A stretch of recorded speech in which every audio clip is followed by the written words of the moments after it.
Football fans used to be the heartbeat of the game.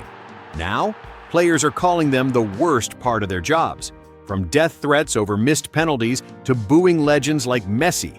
Why are modern fans turning football toxic? Let's expose the truth. Oh, goodness. That one's just hitting on the back of the net. Trust me, by the end of this video, you might be part of the problem without even knowing it. Welcome to Beyond the Whistle. Today we're tackling the unspoken crisis. Fans, not the diehards who sing for 90 minutes, but the Twitter trolls, the boo boys, and the supporters who've never stepped into a stadium. If you're typing angry comments already, this video is for you.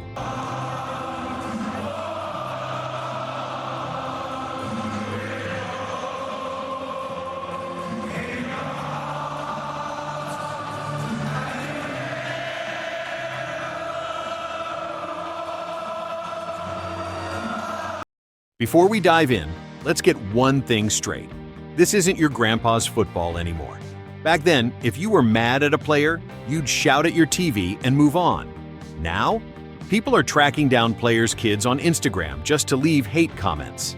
Yeah, it's that messed up. Let's start with social media.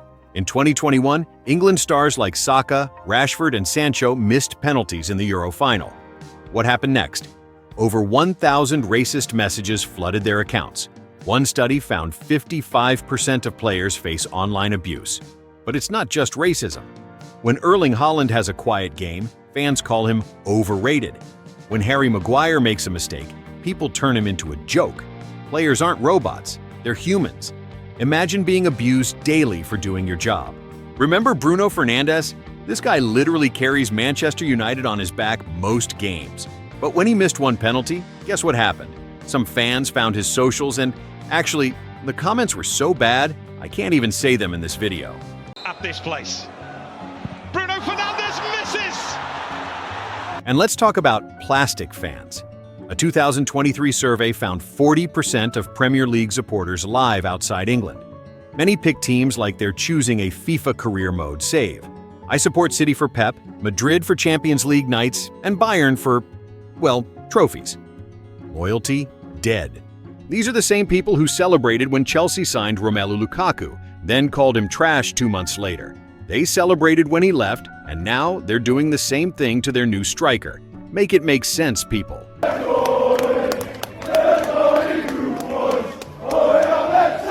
When Newcastle got Saudi owners, fans celebrated like they'd won the league. But ask them about human rights? Don't ruin football with politics. Hypocrisy at its finest. The same goes for PSG supporters booing Messi. Arguably the greatest player ever, because he couldn't single-handedly win them the Champions League.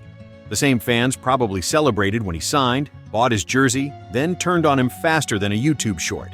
These fans are like kids at a candy store. They want everything shiny, new, and sugar-coated. Modern fans want success served like a Spotify playlist, instant and effortless.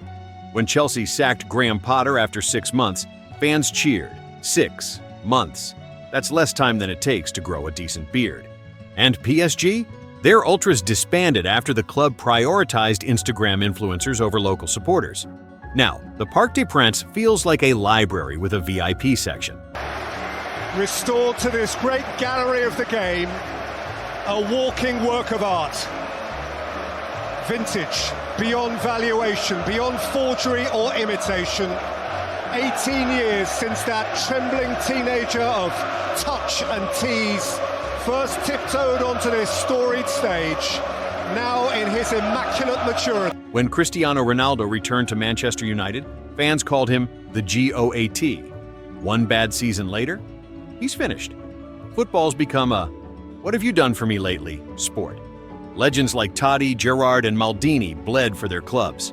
Today, fans turn on players faster than a VAR check.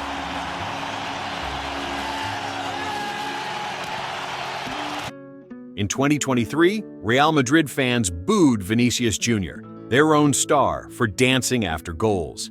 Dancing. Meanwhile, players like Lukaku get hate for leaving clubs, even when fans drove them out with constant criticism. So where do we go from here? First, we need to acknowledge that this toxic culture isn't normal. Players are human beings, not FIFA characters you can delete when they underperform. But we pay their salaries. Every toxic fan ever.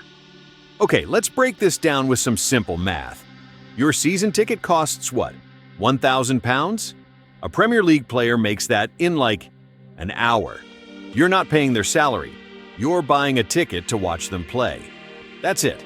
That doesn't give you the right to abuse them, their family, or their dog on Instagram. Fun fact, most of these keyboard warriors sending death threats, they've never even been to a game. They're watching illegal streams on their phones while tweeting, "Not my club," every 5 minutes. Second, clubs need to stop pandering to social media mobs. Knee-jerk reactions and billion-pound spending sprees aren't sustainable solutions. Finally, to you, the viewer. Next time you're about to tweet abuse at a player, remember, you're not criticizing a product, you're attacking a person with family, feelings, and probably more passion for the game than you'll ever have. Not all fans are toxic. The ones who travel to freezing away games, sing after losses, and stick by their club, you're the soul of football. But the rest? Grow up. Players aren't robots, football isn't FIFA, and abuse isn't passion.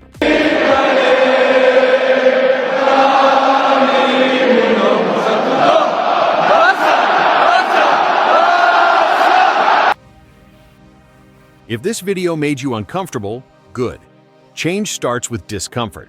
Drop a comment telling us about a time you've seen toxic fan behavior and what you did about it.